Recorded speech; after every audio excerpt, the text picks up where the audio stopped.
Hi, I am Chili Salazar from Speakeazy, and I'm a co-founder. And I am Daniel Salazar. I am the CEO and also a co-founder of Speakeazy. And we are building this incredible app that allows its users to support each other. They support each other in three authentic ways: a peer nomination for support, a automated nomination for support, and a self nomination for support. And this gives our users the tools to deploy support and empathy to their loved ones and themselves. I like that. A very nice, clean, get to the point. I like that a lot. I am a sucker for a good pitch. This is why I let people get in there. I go, just tell me what you do. And sometimes people are I go, I don't know. And I'm like, but when someone gives a nice, seamless pitch, I'm like, beautiful. All right, so we're gonna get to the business in a few. We're here for a while, so just get comfortable. We're here for a while.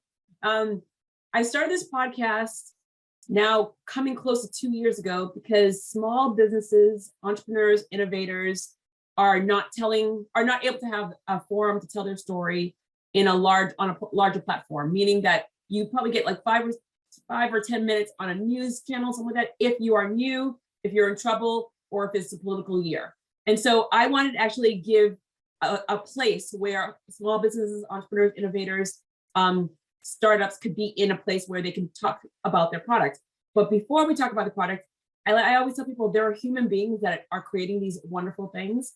So I know Chili because Chili and I met, God, it was in 2016 we met, because it was a place that I was working that I don't talk about because I didn't like where I was working.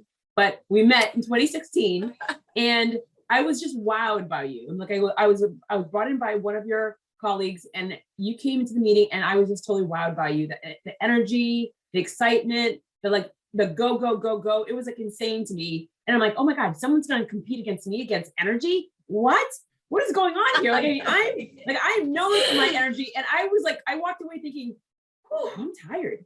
I'm so tired. She's a lot. She's a lot and a good a lot, which is great. And so we've kept in touch the entire time and we give each other accolades virtually all the time because we are both trying to do so many things to change the world. So that's how we know each other. But I want to rewind all the way back. So for both of you guys, I want the long stories. So I want to hear from where you guys are from. Where are you guys at now? All the way to the point where you guys met each other. So each of you guys telling your story up to the point where you met each other. And I may interrupt if I hear something, but I just want you to know that. So I don't know who wants to go first, but share your story of who you are, where you came from, your background, your education, to the point where you met each other.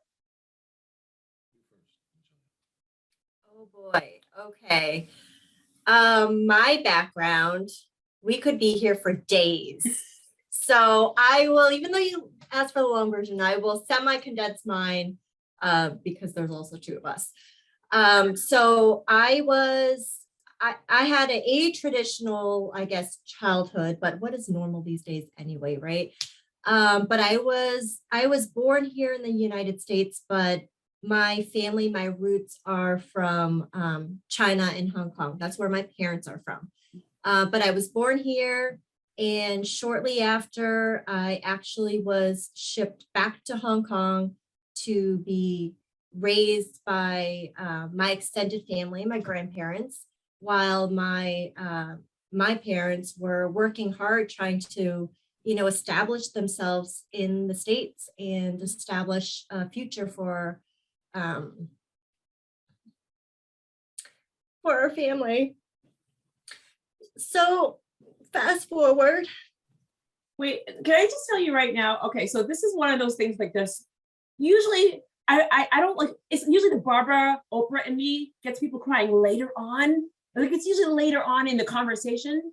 I go, you get me every time, Jodi. You get me every time. I go, we haven't even been this 30 seconds yet. You're already in tears.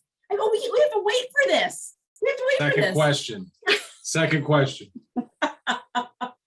What can I say? You're really great at peeling onions. And you but for get, anyone you that's get my listening- full authentic self. I know, And but Daniel for will be the anyone first that's to tell listening, you, they're gonna I be am like, I not go, like this with everyone. but for everyone else that's listening, they're like, I go, she didn't even say anything. Now people are gonna be afraid of me and thinking, holy crap, she has this juju's on these people where they just start to cry and she doesn't even say anything. Although that's a really cool superpower, I'm not gonna lie to you. You've But- got a powerful effect. Well, all right, so well, no, I'm gonna sit there and go back. So how was it for you where you were born, all right, so you were born in Massachusetts, where in the United States were you born? I'm assuming Massachusetts? Connecticut, just over the border, Connecticut. close enough. New Okay, so- England. All right, so you were born in Connecticut. How old were you when you went back to Hong Kong? Gosh, that's a great question. I don't even, oh, actually, I was a toddler. I was a toddler because I remember it. So in Hong Kong, kids start school earlier. And I Mhm. remember my version of preschool in Hong Kong when I was maybe 4 years old at best, Uh-huh. is having to sit down and copy Chinese characters, like learning how to write in Chinese and repeating lines on like a grid piece of paper 100 times. Like that's all I remember from that was early education, nursery school in Hong Kong. And I do also remember coming back to the States when I was old enough to start kindergarten. Okay, so you weren't there that And- long. Not that long, but having studied child development and brain development, those short but most formative years Mhm. was spent in Hong Kong away from my parents, and recalling spotty memories, but recalling the ride home from the airport when I was introduced to my parents face to face for the first time, and then getting in the car to go home, which what did home mean? Nothing made sense. And boy, starting kindergarten, not knowing a word of English, not even being able to communicate to my teachers about needing to go to the restroom, and having a set of extra clothes in the classroom because there definitely, I think, were times where communication did not go so smoothly. And that was those were the experiences that I had to navigate. I went to elementary school in West Hartford, Connecticut. I can't recall anybody else that looked like me. So I think those experiences, and of course at the time not necessarily realizing it, but it wasn't until later on in life when I found myself in college studying to be in nursing school. Actually, I was in nursing school thinking that that was my track to become a doctor. Which, Because the rule honestly, the rule of thumb for any international kid, first gen, doctor, lawyer, engineer. Yes. Those are the You know what? jobs. I'm glad you said it and not me, because but that's the thing, right? Especially if you're an Asian, that sort of was the path written. It's not, just so you know, it's not just Asian. I'm Haitian, and it's all of us. And like, there's not one international friend that I have that we weren't told those are the only 3 that the parents want. If we're working hard to come to the States, those are the 3 jobs. So if you go off that grid, they're like, whenever the relatives say, "How is she?" "She's happy," and that's all they can say. So just so you know, it's not just you; it's all of us. Well, that makes me feel a little better. Okay, wait. I'm gonna pause for a bit. So all right, so we're in college, so we're gonna pause before we get to like your degree. So Danny, where are you from? Like, I go, what's your story up to college? Okay, so I was originally born in Salt Lake City, Utah, 1978. My parents kept me there for a few months. My father's family was from Denver, Colorado. So we had a support system there. So we moved there shortly after. I don't remember, any of the Salt Lake City times. I definitely remember the Denver times. I love Denver. Like Chile, I also had a very tight relationship with my grandparents. The kind that it was a similar thing. It was a similar thing where I was around them a lot, and just learned so many great lessons. And they were really, outliers. They grew up. My father and his brother grew up in a really affluent neighborhood in Denver, and we were the only Latinos in that area. My grandmother was well known. She worked for the state, and my grandfather, very hardworking, and we all, they were just pillars of our family, and those were great times. Up until I was about 6 years old, and ultimately my parents' relationship ended. They got a divorce, and my mother ended up, there were a few years. My mom was working at the Denver Art Museum. My dad, an entrepreneur, and a couple great years, and then my mom ended up moving up to Orcas Island, Washington, in Puget Sound, in between Seattle and Vancouver, British Columbia, and so I moved with her, and that was an interesting time. I went from having this great support system to being lonely a lot and really starting to bout with loneliness, really yearning for family and connection. How old were you at that point? I was probably, I think I moved up to Orcas when I was about 8 years old, mischievous, impulsive, insecure. And then during that time, my father remarried and started a new family, and he moved to the East Coast, to the Boston area. Ended up settling in Scituate, Massachusetts. But in between that, I went back and forth a lot. And like I alluded to earlier, I got in some trouble and I made some bad choices and ended up really needing a great place to go to high school. And my dad was living in Scituate, Massachusetts. They had just moved there, and it was incredible. Mid-90s, 6 beaches.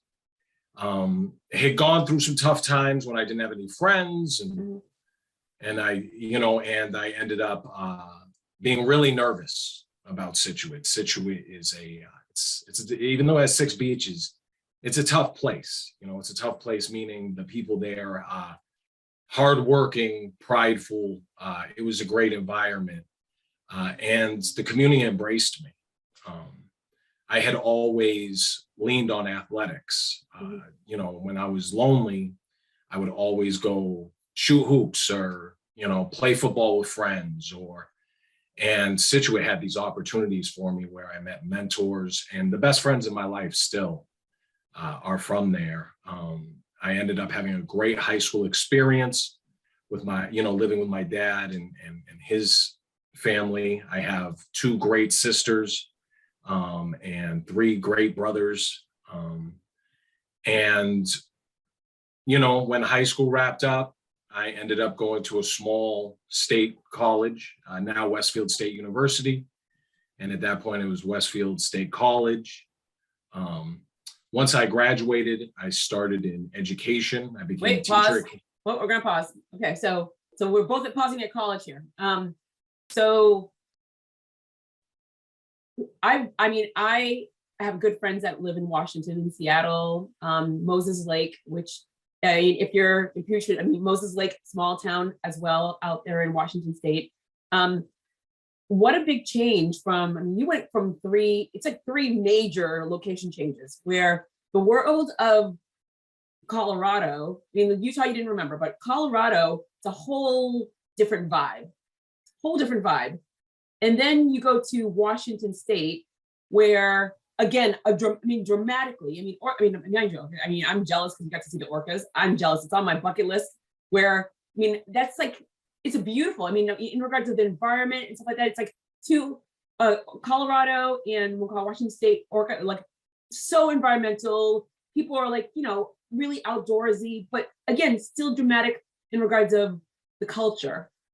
And then coming to Massachusetts, where we're tough. I mean, I'm sure you knew the second you got here, we're tough. And if we like you, we'll tell you, but you got to give us time to like you.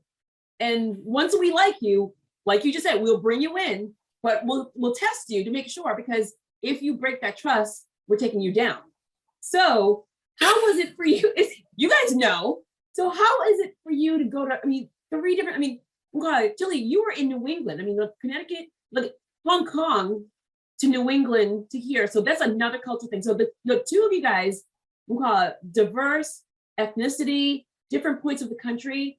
How the hell did you even adapt? I mean, the loneliness was one thing, but the education, the people, finding community, keeping up with your family, like how the hell did the both of you guys figure out your place within all these different locations?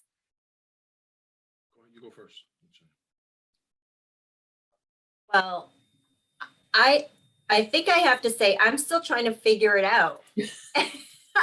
I mean, I don't even know how old I am. You're Sometimes almost 44. I'm almost 44.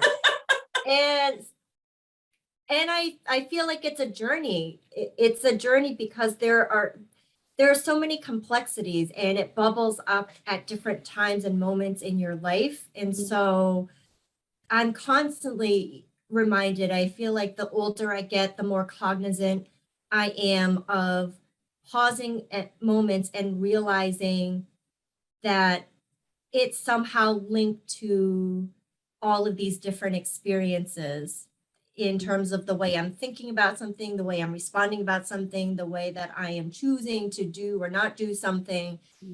And so I find myself questioning myself more and reflecting more on it, but I haven't figured it all out yet. That's my answer. It's a good answer. I like that answer. It's a good answer. Very honest. Very honest. For me, I think what came to my mind initially when you asked the question is that I was lucky that 2 of the 3 places really were incredible support systems. It made it easy, you know, and it's one of those things now. I'm also almost 44 years old. I'm just starting to realize that, you know, these things that were so traumatic for me actually were necessary. You know, the adversity is necessary to have a perspective. So even though, you know, I left such a supportive place and, you know, a really happy childhood to then deal with being lonely. And just for the record, my mom is my everything. You know, she's unbelievable, and she was working her butt off, but it was more the nature of her being the sole breadwinner and her needing to do everything, right? So that and then I'm on an island, right? So that was really hard, but I learned so much through the tough times. And then to be fortunate enough to move to Situate, which is I'm so proud of. And you mentioned kind of the initiation, right? And there's nothing I'm more proud of than to have passed that initiation. And my best friends, they aren't people that have come along the way. I've been fortunate enough, those guys, those people from those 5, maybe 5, 6 people from high school, those are still, you know, those are the day ones, you know. So then to go from the tough loneliness to not being as lonely and finding self-esteem. And my high school basketball coach, an incredible man, incredible man. And the universe, you know, God, people call it different things, you know. I mean, what a blessing to have him come into my life at that time. And, you know, he was everything that I wanted to be. He embodied everything that I was hoping for. And, you know, he taught me how to use the game of basketball to leverage that. So I think that the answer to the question is that I was fortunate enough to see both ends of the spectrum, and 2 out of the 3 kind of sandwiched the tougher experience. So then I could have the experience after to kind of flourish in high school and after that, and really enjoy it and be grateful for it, because I knew the adversity I had faced prior. I have to say that I always find it funny when people ask me, like, if you could change anything in your life, what would it be? And I'm like, nothing. Like, I wouldn't change anything because you wouldn't be the person you are now if you changed. And so people are so apt to change everything about them and not realizing you are who you are right now at this very given moment of time because of all of those things, good, bad, ugly, and different. And you need to embrace those. And so I love that you just said, like, they all put them, they all your different perspectives really just like sandwiched together. And Julie, I love the fact that you were like, everything that you're thinking about now, where you are right now, is because of all the situations you've had in the past. And it helps you define, it helps you come up with better decisions, better, smarter, wiser decisions. And I always put you two together is like exactly the way that I'm thinking, where everything that I've seen, I've done, I've said, I've experienced, I've seen, I've been taught are what comes out of my mouth right now. I mean, everything. And I would never want to take those moments away. So I love that. Okay, so now when you guys went to college, what were your degrees? What did you go to school for? And where and what point did you guys meet each other? So between school, what were your degrees to the point where you met each other? This is going to be, we're entering the entertaining part of this. And it is. What? It We is. haven't been we weren't being entertained before? What? No, we have a very, I think, serendipitous, cool story. It could really be a Lifetime movie. Well, all right, then let us know. Okay, so I went to college up in New Hampshire, Colby Sawyer, and I was again studying to be a nurse on a road path to become a pediatrician. Not my dream, not an origination of where my heart or mind was, but that was my path at the time. Until actually the halfway point, I had already started doing my practicum at Dartmouth Hitchcock, which was, it was awesome on paper, right? It just the notion of recognizing like it's really happening. I'm in a really great program and I'm doing this practicum and it's all, I'm crossing the T's and dotting the I's. But I'm a true believer that the universe, ultimately has its say. And so the universe, I believe, intervened, which basically translated into me essentially having a breakdown halfway through college and realizing that wasn't the path I wanted to continue down. And holy crap, how am I going to explain this to my Asian parents to say, sorry, but all the money that you've poured into, college thus far, and I'm so close, but I changed my mind. So that was really hard because I think the universe was trying to remind me that, to your earlier question, I was still trying to sort out how my experiences thus far, how that translates into, my calling. What am I meant to do? What should I really be pursuing and preparing myself as a person emotionally, mentally, and just my whole self. And it was telling me to stop. And it was telling me to help myself better understand my past experiences and heal from some of those experiences. Maybe my calling is to do something to help others. And it was actually in the practicum where I realized that was when I really started to see a shift in healthcare in general, right? When nurses were, where it was really becoming more evident that money was driving patient care or the lack thereof, right? It wasn't, there was never enough time available to spend with a patient to really understand and hear them. It was just rush, rush, rush from patient to patient. And it was still meaningful work, but it wasn't the kind of work that I feel like where I could really connect with somebody. And I guess I was very fortunate in that the school I was attending also had a really great child development and early education program. And that was it.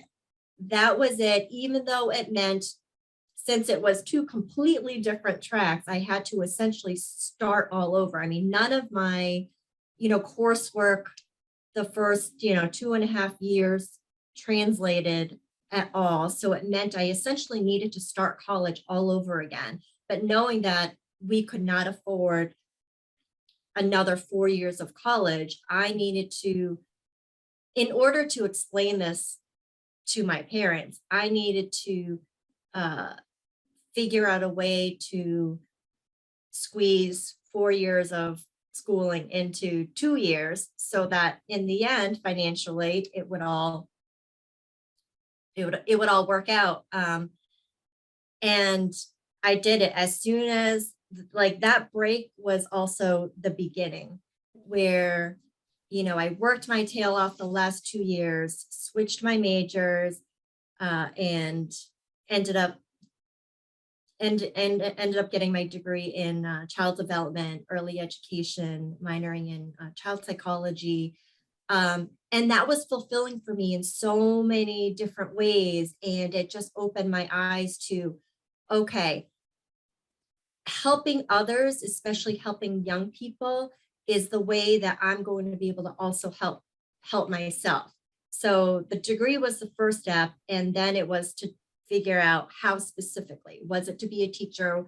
Was it something else? And teaching seemed to be the natural next step. And so that leads to how we end up eventually meeting, because so I graduated, and when I went home to Connecticut, I don't think I even fully unpacked all my things, because I knew that I wasn't going to be staying long. After spending 4 years in New Hampshire and having grown up in Connecticut, you get antsy. And so I headed to Boston, as many fresh college grads do, and got my first apartment in Allston, which fresh college grad landing in Boston doesn't get. It's a good spot. That's an a good spot. apartment Yeah. in All right, Allston. wait, I'm going to stop you for a quick second. So I just need to know, what was your parents' reactions when you're like, so I'm not going to stay in medical lane, I'm going to switch? Like, what was that conversation like? Because I know, like, I didn't even have to have the conversation with my parents, because they could see the writing on the wall, like, she's smart, but she's not going to be a doctor. They knew. The three, there was no way I was going to be any one of those three things. So they didn't even have to ask the question. They just knew, I just knew I had to go to college. I knew I had to get a job. I knew specific rules, and I was abiding by the rules, but I didn't have to have that big, deep conversation. So what was it like for you to, 2 years, a lot of money. And like, what do they say? That's what I'm saying. What do they say? Honestly, I don't even remember what their reaction was. I honestly don't. So it's either that it went so horribly bad that I have blocked it out of my mind, or maybe I never directly told them until like it was too late. And by the way, you guys are coming up for graduation, and you might not notice what degree I'm getting, but it's a degree. I mean, honestly, I don't. I think it was remember. the second one, probably. I don't Probably. remember. I mean, it could have I gone. love how you blanked it out. Like, I just don't recall.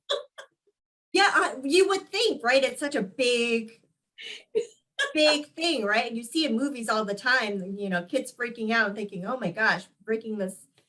And here I am. I don't remember. It could have really gone horribly wrong and I have blocked it out. Or I could have just, Rolled with it. subtly just rolled with it. And, here's another thing is, I think for better or worse, having immigrant parents, You I can don't get know, things sometimes. you can get things by on them. I know. Okay, thank you. See, I don't even need to. I Yeah. don't even need to speak the words, and you just know. Well, you know why I know. All right, so I took care of my grandmother for 21 years, and I swear to God, it was literally so easy to take care of her because she didn't speak the language. So I got to do whatever's. Now, mind you, this is the same kid that when I was younger, we went to Catholic school, and I got good grades. I mean, I just say that I got good grades because my parents kept all my report cards. So I'm like, oh look, I got good grades. Look at that. But one grade that I never got good at was I got an F for conduct. Miss Charles needs to control her mouth. Danny, I know it's a shocker for you. Chili, not a shocker for you at all. I got Fs all the time because I couldn't stop talking. Now, I was afraid of my parents. Like most little international kids, we're afraid of our parents. And so when I'm coming home, I'm trying to hide the report card. The report card comes in the mail. You're trying to do anything. And so I told my parents that F meant fabulous. So my parents believed it. Oh yeah, my parents believed it until, because you only get bagged by your own kind. So we were in Catholic school and my mom was so proud. Jodi got an F for fabulous. And she told another Haitian parent and oh yeah. One of the Haitian, this Haitian parent is one of the Haitian yayas in our lives. And literally, I remember Mona said, she goes, oh no, F does not mean fabulous. And when I tell you, yes, I'm going to say it, got the beating of my life because like the belt came out. My parents were like, what, you lied? And it was like, oh, holy crap. And everyone's like, how the hell? I'm like, international parents, you can get away with anything until you get caught. So. That story was so good.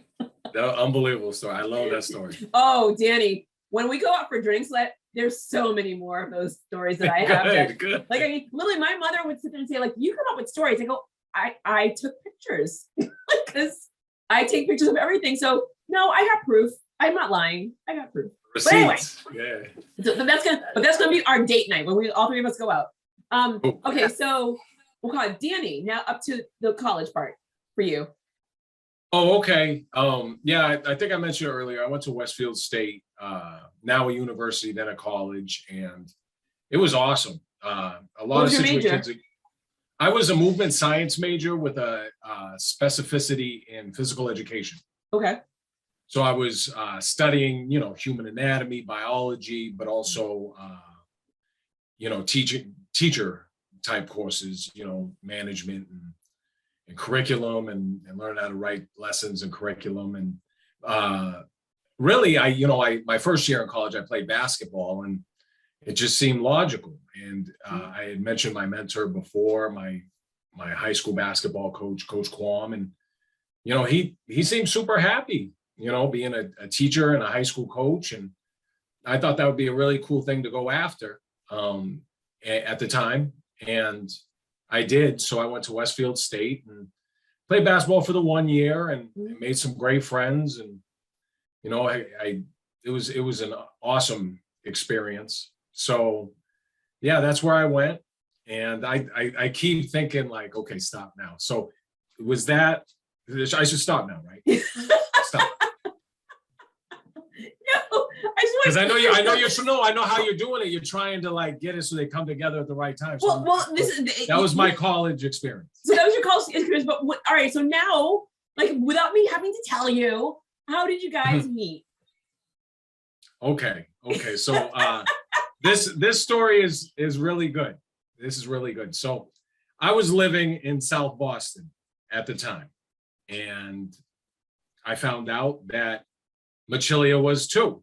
I was teaching in Cambridge at the high school, Cambridge Urgent Latin High School, and coaching at North Cambridge Catholic, a small Catholic high school. They no longer exists. And Chili was the clubhouse director of the Cambridge Boys and Girls Club. I came to learn this on a platform you might know called MySpace. Back in the day, so, MySpace, what? MySpace. Tom, my original friend, but anyway, so it was a time, living in Southie, you know, like I said, I was teaching and coaching, but it was really a bachelor lifestyle. A lot of my buddies in and out the house, you know, I was living with some buddies in South Boston, and at the time, you know, I guess dating or talking online was not as socially acceptable. You know, my friends used to say some funny things about what they thought about it, and they say, "What are you doing?" You know, and so anyway, I was on MySpace, and all of a sudden, I'm investigating it, and I look, and there's this picture of this beautiful, you know, human, and it says Chile under it, Chile. And they're all like, no, you know, this person doesn't exist. Like, what are you thinking? Like, you know, and I'm like, you know, I'm gonna give it a shot. You know, it's worth giving it a shot. So we talked, you know, back and forth for about a month. We were both very busy. Well, let me just interject. No, yeah, you go. Interject right there.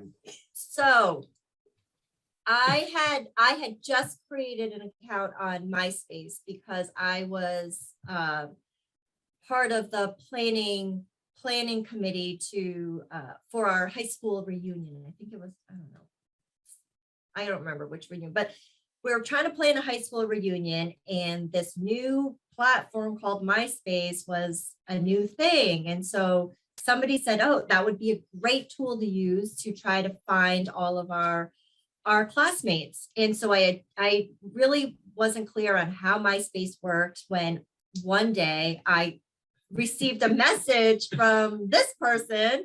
Hello, would you like to be my friend? And mind you, you know, I'm a huge fan of like 2020 and, you know, murder mysteries. So of course my initial response is, who are you? How did you get my contact information? Are you a stalker? You can go. Okay. Yeah. So she was. Because you realize every stalker out there is going to say, by the way, I'm a stalker. Well, I wanted to let him know I'm not afraid to call you out if indeed you are, and if you are, I'm going to find out. No, she did like a month of vetting.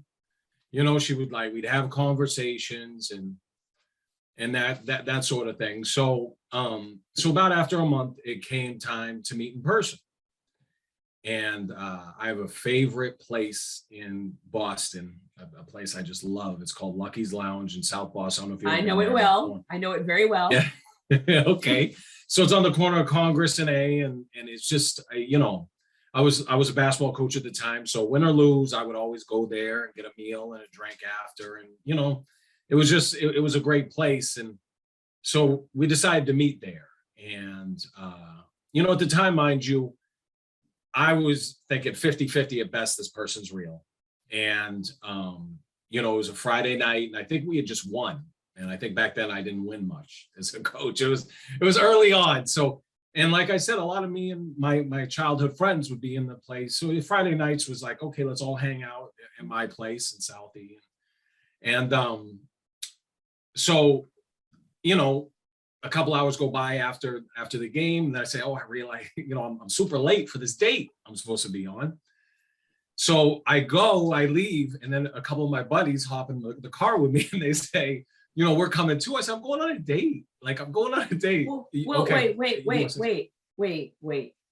Did you say super late? I know, right? That's what I heard, nothing but super late. Like, how late were you? I think, I don't know how long. She'll remember better than me. I was like an hour late. Almost an hour. It was probably at least 45 minutes, and I was already sitting in my car ready to like put it in drive. That's a bad form, dude. Come on. It was not a good look. I'll be the first to admit that. It only gets worse until it gets better.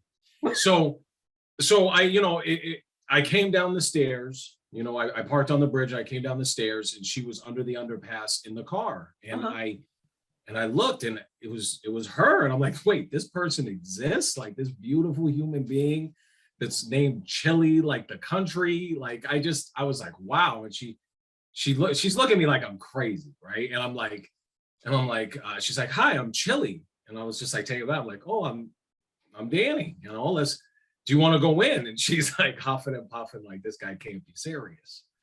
That being said, we get into the bar and Wait. What did you say to convince her to get out of the car? Because she's now clearly pissed off at you. I don't know. You would have to ask her that. I honestly don't remember. Do you remember what I might have said? I don't, because I was so annoyed. She's still annoyed. I'm still, yes. We spent our still 10-year annoyed. wedding anniversary. She's still annoyed. I'm still annoyed, but it's like, the emotion is still there. well, this all goes, it all goes to like this weird thing about the universe. I mean, some people might think I'm completely loopy, but when you hear the coincidences, I mean, I think the universe forced me to go into this bar and just hear him out, even though not only was he late, but he shows up with an entourage of people. I mean, who shows up the first time they're meeting someone with a whole group of people? It just was like all the check boxes of all the no's, not the yeses, but like all the no's. But somehow we continue to proceed. And the next thing you know, so we continue to correspond and hang out. Wait, I want Are you going to. to furry person? No, not yet. You gotta lead up to it. Oh my So in the Okay. bar, it wasn't a good rapport, and that was my fault as well. I think I was distracted. So now she's in the bar and still going bad? It's so bad. Oh yeah. So bad, and at the time, I don't know, I was single and dumb, and it just didn't click right away that like this is an opportunity of a lifetime. Like you just hit the lottery. It's like I scratched a ticket. I was like, it's a fake ticket or something. It was like, I don't know what was wrong with me. It was a mistake, but like we talked about mistakes earlier, it led to some great stuff. So yeah, we didn't really interact in the bar, to be honest. And I think by the end of the night, she was so fed up. And I forget exactly how it went down, but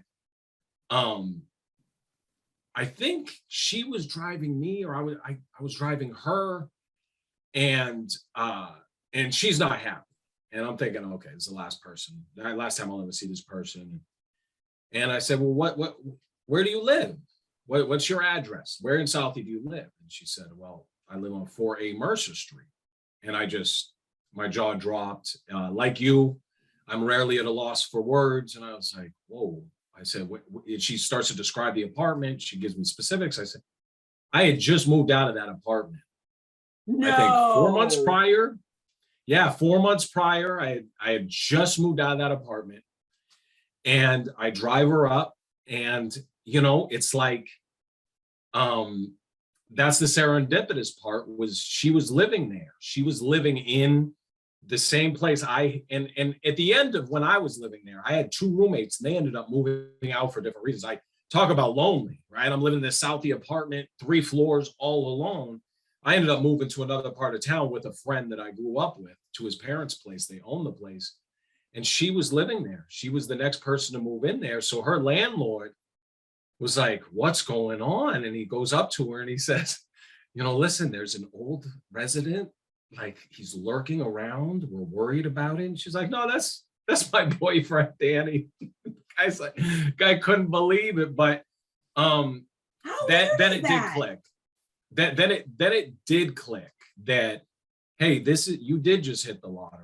This incredible human, you have an opportunity to spend some time with this incredible human. And that's when my life really changed for the best. I'll just leave it there. Okay, I'm sorry. But let me just fill in a couple things. I mean, Okay, go for it. right. I mean, if you think about how many little streets, how many different apartments there are in Southie, of all the apartments, what is the likelihood that we both end up living in the same exact apartment, just at different times? Well, just so for people that are listening, Boston, the way that Boston is designed, the houses are literally on top of each other. And so the Allston area where so Massachusetts has over 250 universities, colleges, and trade schools, give or take numbers.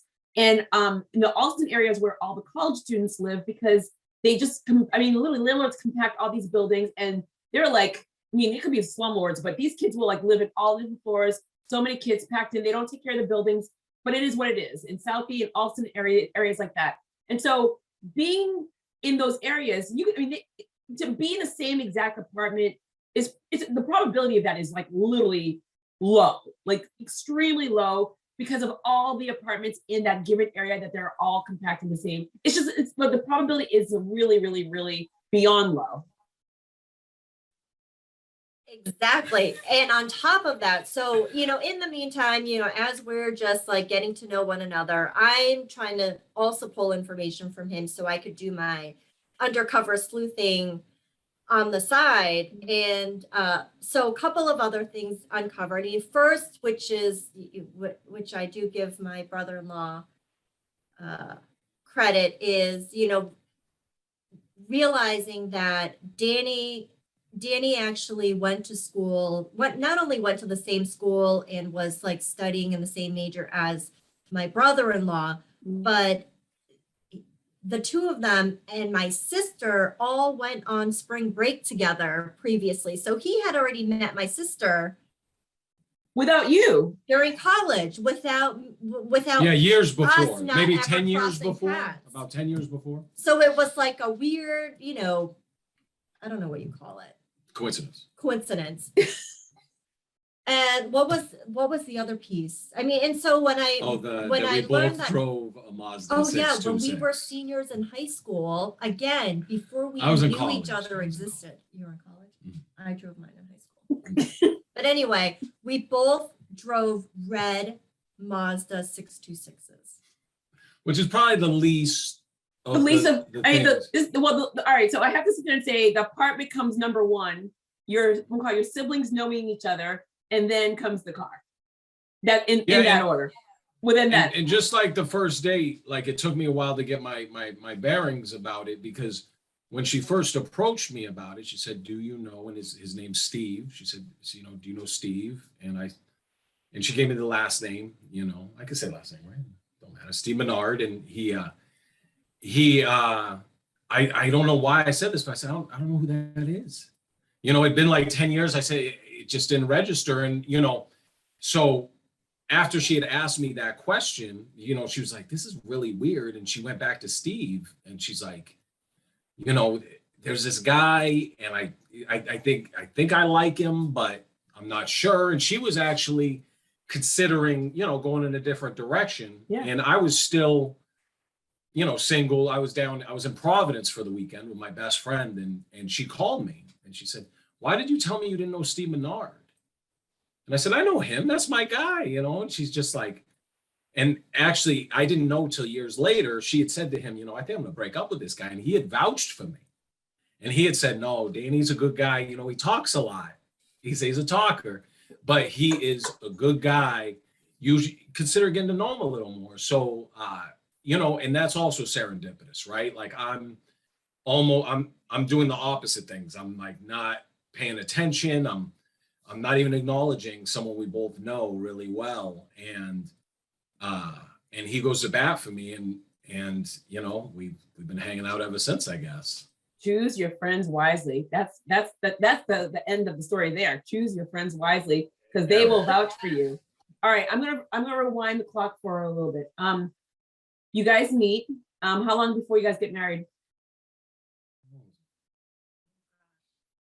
Well, here's chapter 2. So we're dating, we're still living in Southie, and Danny's coaching this basketball team. And one day after practice, he stops by my apartment, and I was also living with just some roommates. So, and so he says he has one of his players with him, and says, "Oh, can he stay with you for a little while? I gotta go, but and I'll explain later, but can he stay with you?" So I didn't know what a little while meant. Could be a couple hours, could be a day, not like weeks, months, whatever. So I think when he when he, You can't write notes. What is this? You're writing notes to her during an interview? What is this all about? How bizarre is that? Was So it bizarre? I just I I share can see just you. little- I just don't know where she's gonna go. I just don't know where He's she's gonna right. go. I didn't know where she's gonna go. he's, just let me say. Okay. So there's relevancy to this. So, you know, here's Danny, who, you know, is not just a coach on the court, but off the court too, you know, saw that one of his players was in a situation and needed support, didn't quite know yet, you know, what that entailed, but, you know, fast forward, you know, it wasn't just a couple hours or a couple days.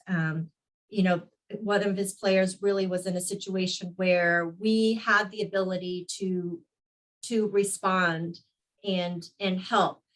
And that really fast-tracked our relationship, because we ended up then finding an apartment in Dorchester to get together so that we could give this player a bedroom of his own.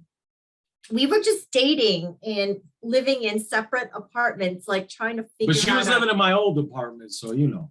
Well, regardless, we were still just trying to figure out our own lives, like how to, you know, what does adulting mean? You know, how to really start living on our own. Like that was where we were in our lives. Now, all of a sudden, there's a 17-year-old that is living with us, and we're trying to navigate providing, you know, guidance and support as we're trying to build and figure out our own lives separately as well as together. And as you know, as much as it brought on its own complete set of experiences and challenges, because we were still babies. We really had no idea what we were doing, and we have a 17-year-old that we're now, you know, committed to and responsible for. But that really helped, I think, fast track my deep respect and admiration for the type of person that Danny is. To see the situation and run to it head on, you know, not necessarily with knowing the solution, but at least wanting to try. And so I think that leads to how we ended up engaged and married. Yeah, and I'd like to say to that, you know, when I said that my life changed for the better, Mechilia, it's very clear that her life is about service, and she gave a little background to that. You know, it's really her calling.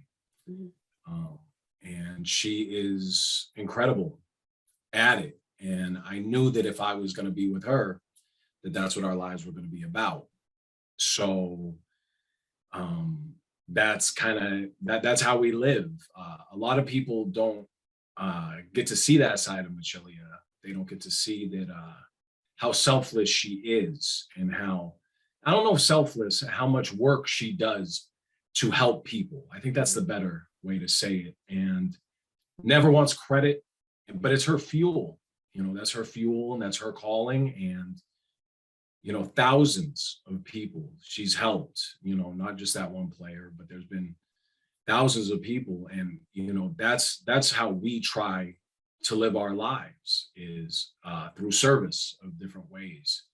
And I think that was a great example of that. But knowing that was, I mean, for her, it's truly a lifestyle. It's a lifestyle of service. It's not just her job, you know, her day job. I shouldn't call it her day job, because she works so hard. You know, she works so hard. It's not just during the day. It's all the time, whatever it takes, with a smile on her face. And that's been the biggest blessing, because that's the foundation of our family. And I think that was kind of the beginning of it.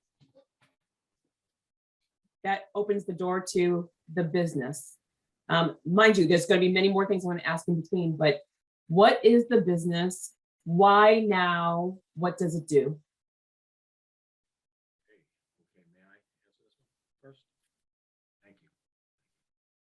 So the business is, if on the technical side, it is a tech business. It is, it's a corporation where we have been building a product, an application where we give the users the ability to support each other in an authentic way. Now, let me talk a little bit about what that means. What that means is that we have a lot of familiar features, a lot of great features that people enjoy. So things like video conferencing, especially over this span of time, has become much more relevant in the norm.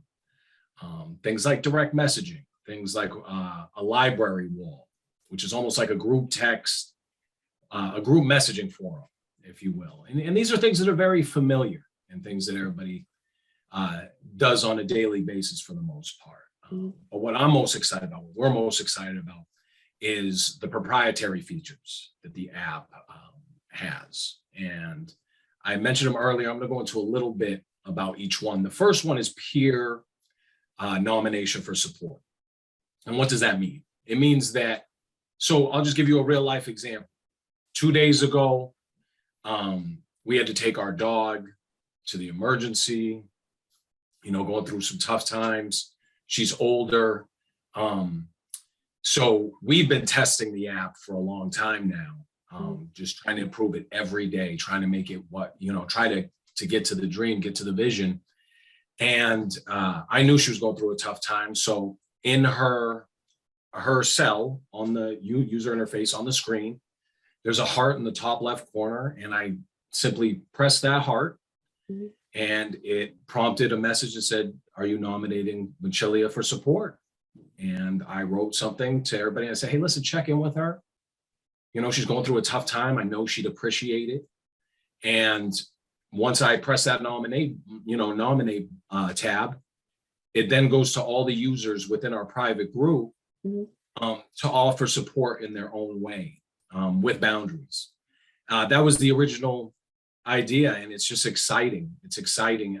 It then led to some experiences with friends, friends that I would worry about, friends who are suffering from different things, and they would ghost, right? On different forums, a group text or whatever, they would ghost, and we'd be worried, like, where are they?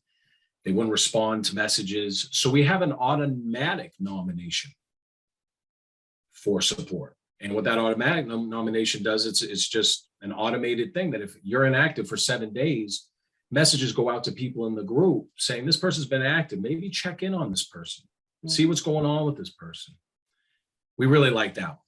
We really like that one for someone who may have different problems or different needs. The self-nomination was inspired during the pandemic. It was inspired during the pandemic because, like part of my history, which we spoke about, there was a lot of loneliness and isolation. And unfortunately, society's not in a place yet where we really accept mental health issues and people suffering from that. They're very misunderstood, and and there's a stigma around it.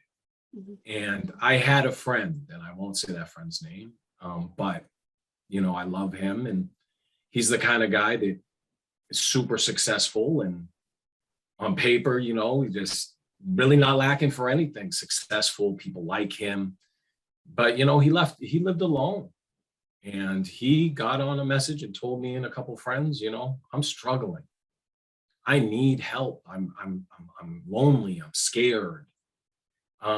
So now we have a floating tab that's on every page, no matter where you are in the process of our application. I should say during the experience, any stage of the experience itself, and you can nominate yourself for support, and that'll go to all the users. You hit that floating icon, and you can tell them exactly what's going on. And I believe, I'll speak for myself, that empathy is a superpower. Be able to, and we're both empaths. We're both big time empaths. We take on other people's emotions and energy. But And I used to, I used to get frustrated with how it felt being an empath. I used to feel like, oh man, I could barely orientate my own emotions. How am I going to deal with somebody else's? But once I realized it was a superpower, I got real hopeful because I'm an empath. And now, whether you're an empath or not, no matter what type of person you are, you have the ability to support the people you love the most through nominating them. And we really believe that our nomination features within the app, those 3 features I just spoke about, they're going to be able to scale empathy on a level that no one could ever imagine. And we believe that it'll scale and deploy empathy the same way the like tab has on all different forums. It's so funny on that all you different just, platforms. so I love that you just brought that up because I have to sit and add that whole entire concept of during the pandemic, more and more people moved away from their apps because it was just too much. The likes have been removed on a lot of these apps because it caused a lot more of especially with young girls, it caused a lot more angst, anxiety, bullying, literally self-worth. And so more of these apps, I mean, even there's still more, there are a lot more apps that are being developed in regard to self-care, mental awareness, talking to someone that you don't have to go into someone's office. You can talk to someone so that we can actually relieve, not relieve, but lessen the tensions that you're feeling right at this given moment. You are creating an app. I'm always back and forth on it where I'm fueled by the environment. Like the universe and me that's like, I go outside, I look out the window, I live by the ocean. I mean, I'm an island kid, I'm fueled by nature. Being with friends, etc. Going to the app, sometimes for me, it feels like the thing that's causing a lot of this anxiety, you're driving people right to it.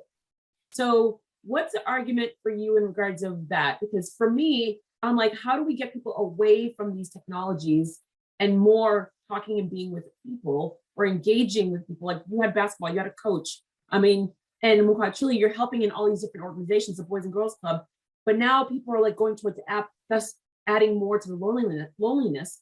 How are you combating, or what's your answer for that? I'm not even combating, but what is your answer for that? Because that is by far one of the biggest red flags for a lot of people, like screen time, because that loneliness is being built up because I have my screen with me. So I'm so glad you asked that, because that's just a great example of what motivates us. Is a lot of people feel that there is no place that you can go and feel a trust with an app. People come in skeptical. Mm-hmm. And that's been a big challenge for us because, I'm not going to name any specific platforms, but a lot of platforms have lost trust. Yeah. And people don't feel good about going on there. Our goal ultimately is to create an environment that makes people feel good and then instead of feeling bad. Mm-hmm. So, the way that so I think the difference is that there is no authentic connection there. Okay, with your example, with people being dependent on likes, right? Yeah. We are creating something where there is an authentic connection there, where we are giving people the tools to connect in an authentic, organic, safe way. Mm-hmm. And I often ask people that, just close your eyes, I'll tell people, and just imagine feeling that way going into an app. Just imagine not feeling the anxiety, not feeling the being skeptical, had the skepticism, but to feel good about that. There was a point, this app, when we first started this company, it was actually a different concept, and I'll share it with you briefly. It was actually the opposite. We had it set up that you would nominate to get people evicted. Wait, get people what? Evicted from the app. Now, once again, it wasn't a winning concept. And ultimately, it's how we pivoted. And we pivot, it was a 180 pivot. But what it was almost like a reality show or whatever. If someone acts up in the app, now you have control and you can, you know, evict them from the group where they can't be part of the group anymore. And you put up to a vote. It's like if you were thinking about the gym, the gym that everything's purple. If anyone makes any loud noises, you automatically get like kicked out of the gym because the gym is like a safe zone. You're supposed to be like, you know, everyone's supposed to be work out. It's there for everyone, but no big, huge muscle heads, no like making noise. But the second you make it, and they have a buzzard. And so if people get loud, they have a buzzard, and after a certain amount of times, you get kicked out. Yeah, so you know that I never heard of it. Gym, so. I never heard that. It's going to come to me. It's a very well-known gym. It's like it's all purple. Their commercials are all the time. They're $99. I mean, it's like a very popular gym, but that's their biggest thing, where the gym is for everyone, not just for the people that are going to make loud noises. So yeah, you go. So my take on that question is, I don't think we're not against, and we also believe that face-to-face connection, face-to-face experiences with those that you care about is what keeps humans thriving and growing, right? We all need that sense of belonging. We need that sense of, you know, that you're accepted and you're supported. But the reality is that there's distance. There's the fact that all these other forces like work and life gets busy and creates all of these distractions. And so ultimately, even though the intention is often there for friends to get together or to take trips or to do whatever, hang out with family, I think these days you find more times than not that it's, you know, all the intentions are there, but so many things get in the way, whether it's the time, whether it's the distractions, the money, the distance.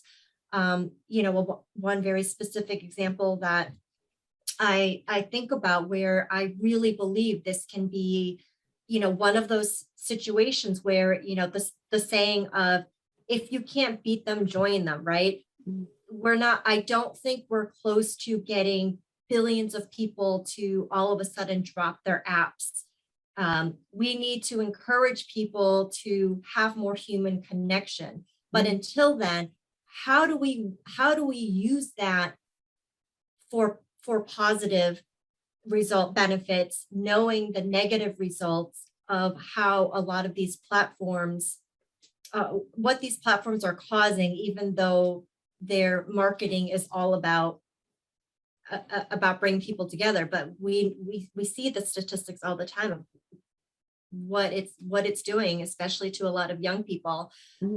So, you know, a specific example is, you know, I have a dear friend that lived on the other side of the country, and she had been going through some personal challenges, was fortunate enough, and it took her a lot of time to find a support group that she would attend on a regular basis while she was living out there. But again, this thing called life, it happens, right? And so the next thing you know, she found herself moving across the country back to the East Coast. Yeah. Now, with that, she had to leave this, you know, this physical group of people that she would engage with in person on a regular basis. Can you imagine how difficult it is, you know, to, you know, find that trust to begin with, to establish that group, and then not be able to physically attend those, you know, those meetings because you're now physically so far away. But with this tool, it gives people an ability to have that support network in an instant, and take away some of those pain points and gaps, and that can easily be translated into the healthcare system and therapists, right? It costs money. And oftentimes it's great if you get to see a therapist, once a week or once every couple of weeks. And I'm pretty sure that, if you're lucky, insurance will cover like 20 weeks of visits, but then you're cut off. And if you're lucky enough to be able to afford it, great. But regardless, let's say you can pay for the therapist. But what happens during the in-between time where, where you can't see your therapist yet?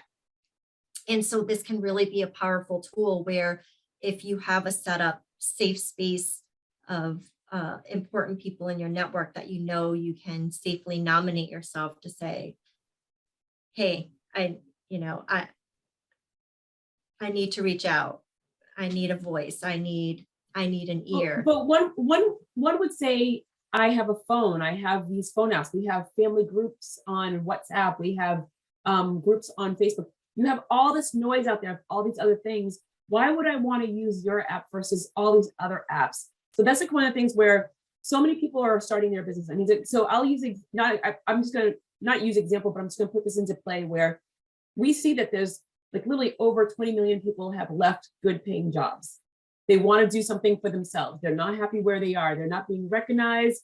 They're not seeing advancement. The pandemic realized where the micromanager was causing the problem. And now I don't have to see the micromanager anymore. And I'm at home. This is now my time. So all these factors, because of the pandemic, have come to like full front where I am trying to decide to do my own thing. You guys have selected this. Not only have you selected this big, huge behemoth to deal with, because mental care, now that it's in the forefront, it's a behemoth. It is like so big because we've been hiding it. There's always been a stigma on it. So you've decided to take on this big, huge task. Your husband and wife working together, living together, doing an app together, creating this thing together. And you're dealing with the outside world where it's still a stigma. So stigma, there's so much people in this space coupled together in behemoth of a problem of a situation. How are you taking all these different things and putting it together? Because there are people out there that are taking on big tasks like you because of the pandemic. Prior to the pandemic, they were thinking this is the time. And then now you have this abundance of time that you took and you're using it wisely. And now the world is opening up. And now you're like, wow, there's a lot of competition out there. What would you say to someone that is creating something with, whether it's friends or a spouse, and there's so much noise in the space? How did you find your place in a very large, noisy space? No, great question. A lot to unpack there.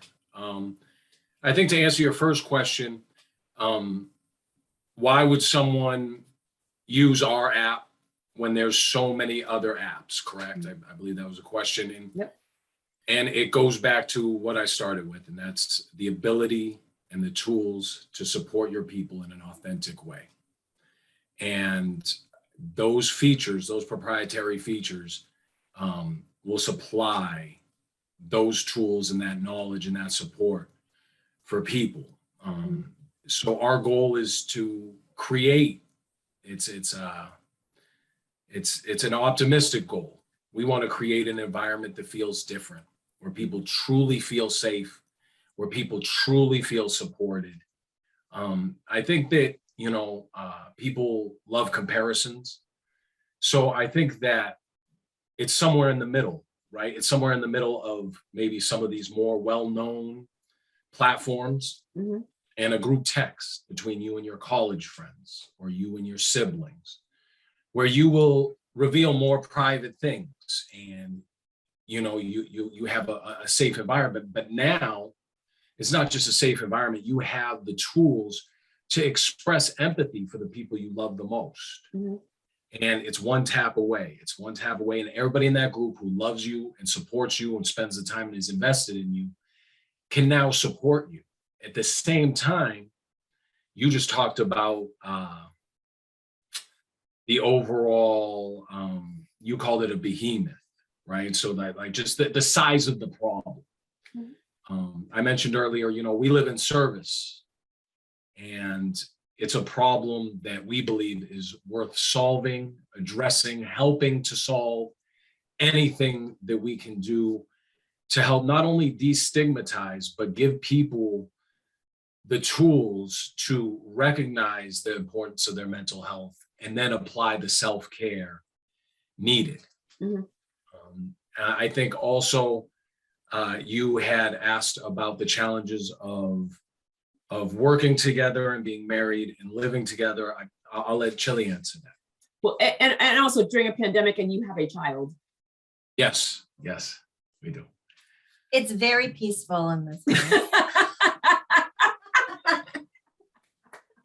Just imagine.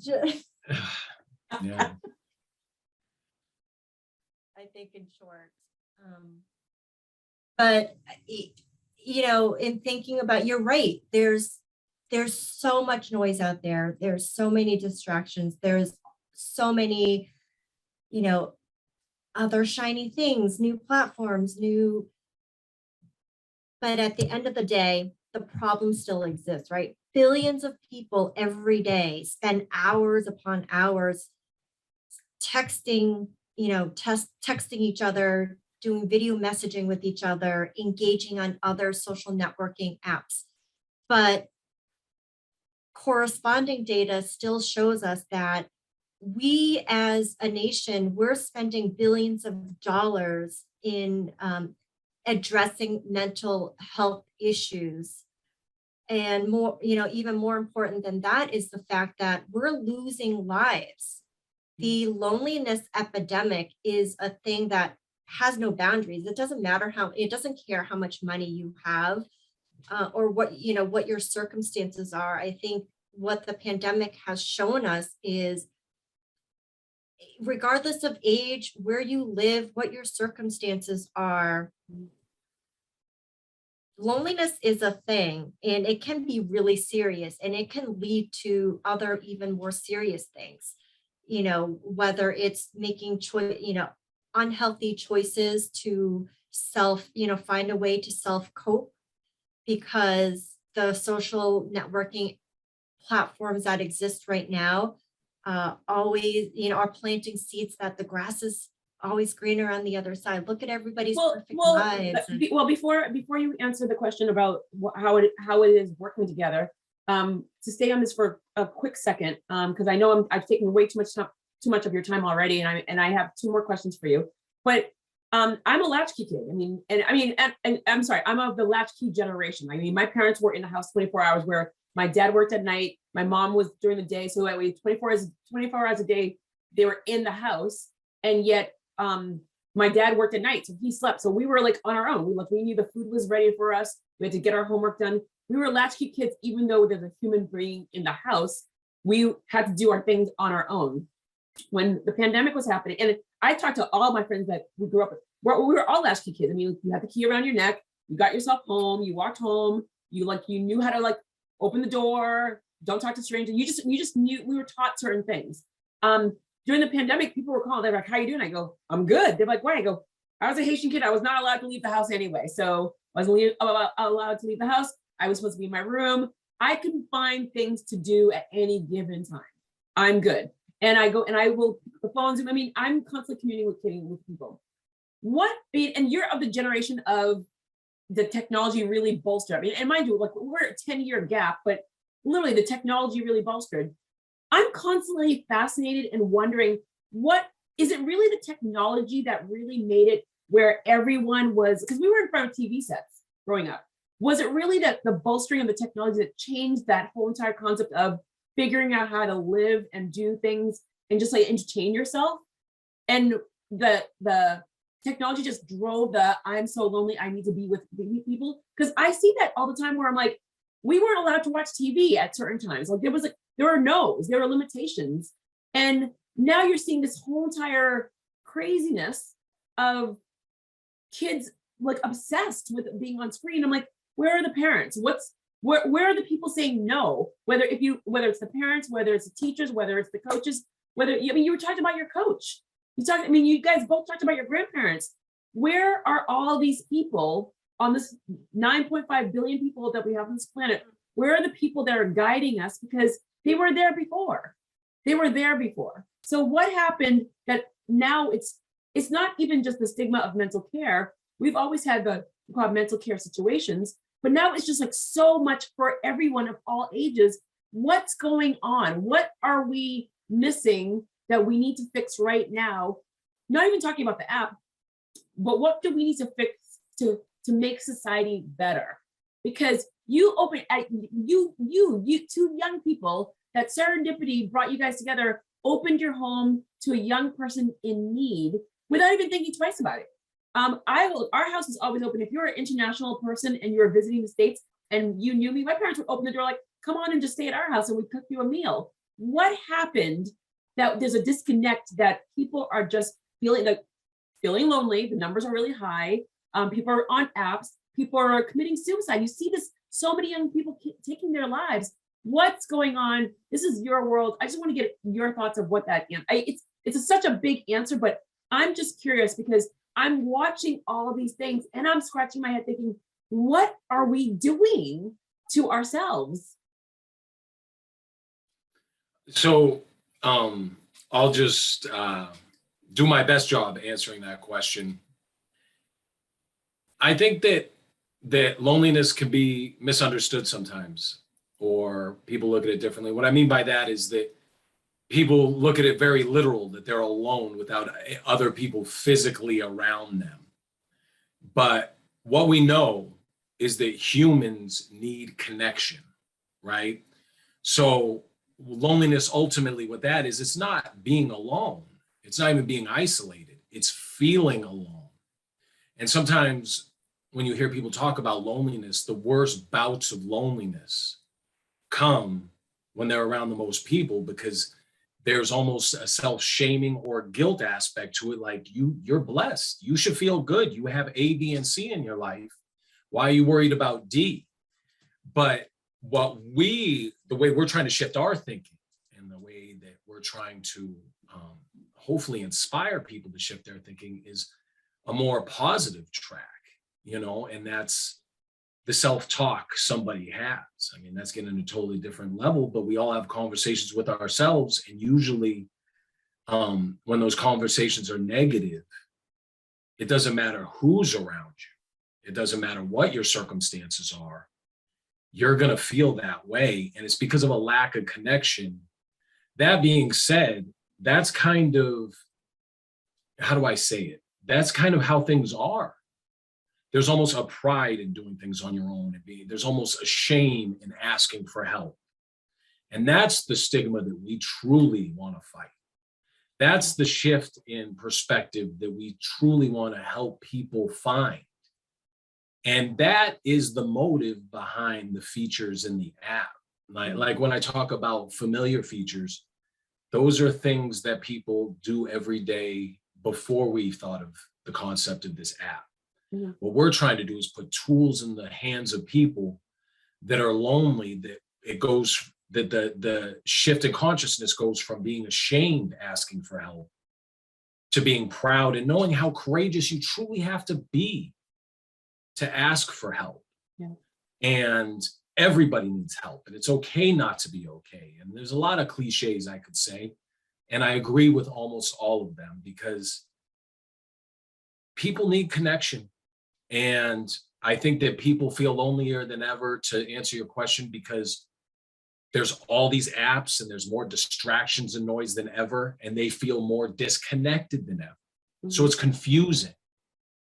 So not only are we trying to give them the tools, we're trying to help them feel peace and feel balance. And imagine going into an app and not being skeptical and feeling safe and knowing that your information isn't going to be shared, and knowing that you have the ability to offer support to the people you love the most. And for us, it's the kind of mission. We have different kind of goals. Most corporations have very financially motivated goals, and it will take money to get us where we need to go. But our goals are different. Our goals are, how many people can we affect? I spoke earlier, Mechilia has affected thousands of people's lives in positive ways, I estimate. Well, we feel that we can scale it to help millions of people, billions of people help themselves. And that's through creating this environment and giving people the tools to help each other and the people they love. And I can't thank you enough for giving us the opportunity to come and communicate that with you and your listeners. Oh no, I'm just happy that you guys are. I mean, again, I know Chili and I know what she does and who she. Like, I know what she does and I know how many people she touches. I don't know when she sleeps, but people ask me the same exact thing. We're go go go. We are here to do as much as we possibly can. I mean, I was always taught that it is a sin to learn so much and then to die with that knowledge. And for me, I try to take everything that countries I've gone to, people I've met, I take all of that, and I started my career as a teacher and I give that back by teaching, because I want you to expedite to your goals. I don't want you to sit there and have to make all the mistakes over and over and over again. I go, if I can get you to a faster route, I'm going to do that without a doubt. Very short answer from you, Chili, before I ask the last question. How is it working? Like, I mean, you're home, you guys have other jobs, or is this full time? For me, it's full time. Mechilia, go ahead, Mechilia. Okay, so full time for you. You have another job. You have a husband. You have the house. You have a son. How? Like, how is it for both of you guys? Because a lot of people, a lot of spouses are coming together and they're like, this is a lot. And if something, when you have a bad day at work, you have your buffer. You come home to your spouse, or your friends and stuff like that. During a pandemic, you're here. I mean, and mind you, we're out and about. As the numbers are going lower and lower. I mean, but we are going into year 3 of the pandemic. How is it to create something, being an innovator with your spouse? It's hard. It is. It is hard, and I don't think I could even do it if it were not for the fact that we really believe in what this app has the potential to do. And so all the squabbles that we have, and the tireless nights where it's rushing home after being at the Boys and Girls Club for 10 hours, and then making sure that our son is fed and he's gotten his homework done and tubby, and then putting him to sleep. Then it's putting our brains together, or it's connecting with our with our amazing team members in India at the right time, because of the time difference, to talk shop and figure out what we need to do next. And it's because we know it's like a moral responsibility that we have, and that's what's driving us, and it's so hard. And to your earlier question, it's because I don't know how to answer that question of the why, besides there are so many issues, right? It starts with just the current architecture of families. We're used to the age of and being a child of immigrants, or our culture is such that having grandparents being involved in raising children and having extended family together all the time, that is a norm. But that's not the norm. I mean, if we look out into our neighborhood here in Longmeadow, Massachusetts, the driver is, you do everything on your own, like your nuclear family, you're siloed, you're isolated, you make trips to grandma and grandpa's house, maybe, once a week if you're lucky. Yeah. The workforce, the culture of corporate America has changed. And so it's about responding to, the bigger dollars, do you think because people are requiring, asking, negotiating, I will work 2 days in the office so I can be 3 days at home, do you think that will make things better? Because people are using this as a bargaining chip now, where I want my time back. Yes. And I hope we continue to go on that trajectory, and the old days of never shall the two sides meet of the home work balance, and that work, the home life doesn't matter. I think we need to reshift that. Yeah. And value ourselves as individuals, and the importance of the family as an institution, and how that is a backbone to a healthy economy. Mhm. It gets us to the end goal that we all want, which is a robust, healthy economy. When you have breakdowns at home, because you know, even with two of us as parents, it's hard. It's Yeah. hard when you don't have other support. I mean, that's a big part of why we moved away from Boston anyways, because our babysitter got engaged and she was our one lifeline in picking up our child from daycare on time, right? It's very tough. And the whole definition of families and raising children right, with the right, you know, and having the time to do it, the time to have meaningful conversations. I mean, there's all these studies now about the types of conversations that children receive. It's more directive of, you know, whether it's from their teachers at school or their parents at home. It's just more transactional. And It really is. that I mean- leads into, you know, the corporate,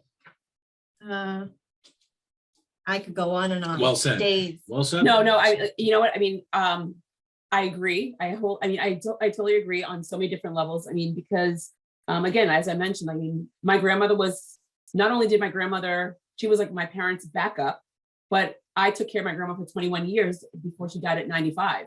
And so everyone, and when I was doing it, I was 22 years old when my parents retired to Florida. And if I just keep an eye on grandma, and I became her caretaker, and everyone's like, why would you, I mean, literally, like, I remember a lot of friends saying, like, why would you do that? I'm like, I don't even know. I didn't at the time know how to answer the question. Like, what do you mean? She did it for us. Why would I not do it for her? I mean, in my mind, it was just like automatic. And everyone's like, well, why don't you just put her in a home? I'm like, we don't do that. Like, it's just not something that we do. Put her in a home. I'm like, that's crazy. Or when she was in the hospital, I was always there, and I would show up at all different times. I mean, I was working in radio, I was working in TV, I was working for the governor, and I was like back and forth taking care of literally, she was aging to 95 years old, and everyone's like, when do you have time for yourself? I go, you make time, like, and you figure it out. I go, and I mean, I bitched, I complained. I mean, it was just like insane how much I was doing, but you just got it done. And when she died, I literally didn't know. I remember going to a supermarket, and I didn't know how to food shop for myself, because I was like, I've always done it for multiple people. It was just weird. So we've just always done it. So I do appreciate that you said it. I appreciate what you guys are doing. I appreciate the fact that you're taking the risk of working as spouses, putting your all into this, because the whole entire concept of mental care is definitely, it's needed, but also just knowing that you could sit there and amplify the need to help others is awesome. It's just awesome. And you guys, from your stories, you guys have been saying it all along, how you've been out there helping without even realizing it. I mean, truly your work, but you know, like literally Danny, like even like with the, hey, like, hi, there's a kid that needs help. I go, there's a coach. I mean, your entire lives has been this one path that the universe has designed for you. You found each other, you're doing it together, and you're like continuing the chain. And so I don't know if you realize it as much, but I want you to hear that you guys are doing a phenomenal job. And I love that you're adding to it. I love that you're finding more ways to get to more people. So bravo, bravo, and bravo. So with all that being said, I have one last question. This is my last question before we go. And again, I thank you so very much for taking time out of your day. But I end all interviews the same way with everyone, no matter how many times I have you on, because I'm definitely going to have you guys back on, because talking about the humans, our beautiful humans that really just need help and support. We need to have more conversations about this. So this is not the last one, but the question is, if you had a personal ask and a professional ask of anyone that's listening to you right now, what would be your professional ask and what would be your personal ask? As small businesses, we ask for our businesses all the time, but we don't ask for ourselves. So 2 answers from each of you, please. Go ahead. Or do you want me to go first? It's up to you. Well, mine is simple. My simple ask is for people to join us in being a part of the change. And there are many Julie, businesses I'm out sorry, there. Julie, talk a little bit louder because you were like, you were going down low. So say it, can you repeat that? Absolutely. My ask is simple, and it's to any individual and business out there, be a part of the change. There are way too many businesses that have the ability to be a part of the solution, to join us. Is that your personal or your professional? It's both. No, you can't have it. You know, you have to have two. No, stop cheating. So pick which one that would be, professional or personal. That would be the professional then, Okay. to help Okay. help the app. Then my personal would be for individuals to continue to believe. I love that one. Okay, yeah. So I'll start professionally. Just to know, so our business model is a simple one. I've had a lot of people talking to me about marketing strategies and different kinds of exterior things we can do. And I've learned that every time that we start to get caught up in that, I have my instincts and my heart tell me to go back to the product itself, to really engage the product. And it's not exactly where we need it to be yet. We want to get it to a point where it meets our goals, and we're fighting every day to get there. And we, like I mentioned earlier, our goals are different from a traditional point of view when it comes to business. They're not as monetary as a lot of our motives are not money. We understand the importance of money and as far as support and creation, but so that being said, we are starting a crowdfunding effort. It will be going out next week. It'll be on Indiegogo. Mm-hmm. And the incentive for anybody that does want to invest in Speakeazy is we will be having a celebration this summer in a very relevant place, which is Cambridge, which was where I taught and coached for years. And we also know that it's the new epicenter of tech companies and consciousness. So we are going to raise some funds that way. And what we're going to do is it's going to continue to let us continue to create the product and test the product and put the hours and time into it in order to get it to the place where people feel the way we want them to feel going on. So my ask is, if you cannot monetarily contribute, then download the app and be patient, because we do understand that we're not exactly where we want to be, but go on the app, form a group, get frustrated. And we are currently, our team is putting a new feature to the app, which is a rating feature. So people can give feedback on how to improve the app, and we can together, not just me and Chile and our team in India and our team in America, but everybody can contribute to what this looks like, what this feels like. And so that'd be my professional ask. My personal ask is this. As the CEO of this company, I often try to see around corners, see problems before they arise, see opportunities before they arise. And, what I see is being our next challenge is we're so blessed to have these networks, to have people in our lives. And the reality is, and it's sad, is that there's people who have nobody. And if you know somebody like that, you suspect they're really lonely and hopeless and just in a bad spot, reach out to them, be kind to them, buy them a cup of coffee, give them $5. These are probably bad examples, but in some way connect with that person. Maybe compliment them on something that's going on. And on the other end, I think that we make the assumption sometimes, with that assumption that everybody has somebody, right? There's also the other end of it. And I think that a lot of people can relate to this, the strong friend, you know, the strong person in your family, where they getting support from? You know, they're holding up all types of people, you know, they professionally in their personal life, and they never ask for anything. Those people are probably going through a lot of the things that everybody's going through.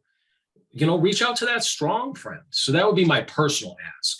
Regardless of where you are in life or what you do, find that person that you feel on both ends of the spectrum and connect with them and show them some love and pay it forward a little bit. And then go count your blessings, because, you know, just the ability to have any network of people that care about you, you're rich, you know, regardless of the money you have. So that's my professional ask, my personal ask. Thank you.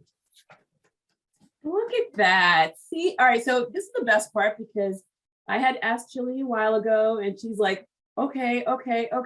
She waited a bit longer. And I'm like, dude, I asked, I want you on. I know you guys are creating magic.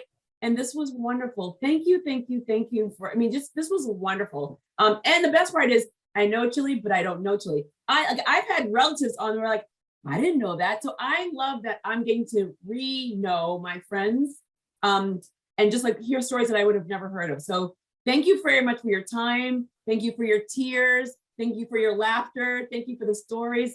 Thank you for just showing people the possibility of growing something, but something that's being grown is because of something that you, like the seeds that were planted in the past. So thanks for taking the time, guys.